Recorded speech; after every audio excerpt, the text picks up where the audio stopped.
Hey YouTube, making a video on my 2013 Dodge Ram 1500 5.7 Hemi.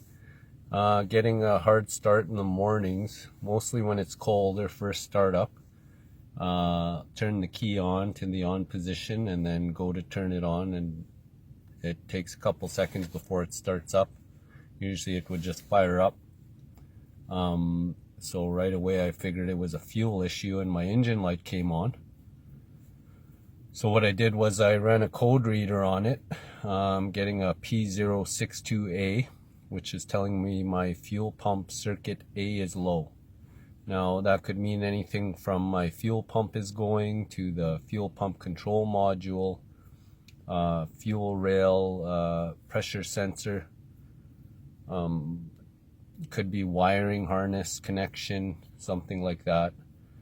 So I'm going to go from what I started out with was I put in fuel injector cleaner into my tank, and I'm going to run that for the day and see how that goes. I'm going to take a guess that's not going to fix it.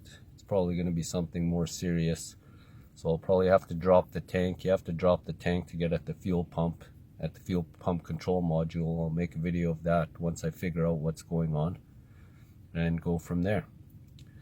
But I know it's a fuel issue because my engine seems to be running fine, it's idling fine, but when I go to step on the gas as well, it cuts out a bit when I floor the gas, and it wants to cut out. It's like it's not getting enough fuel, it's starving for fuel. These trucks don't have fuel filters on them. The fuel filter is on the fuel pump itself, so I imagine I'm gonna have to go after that.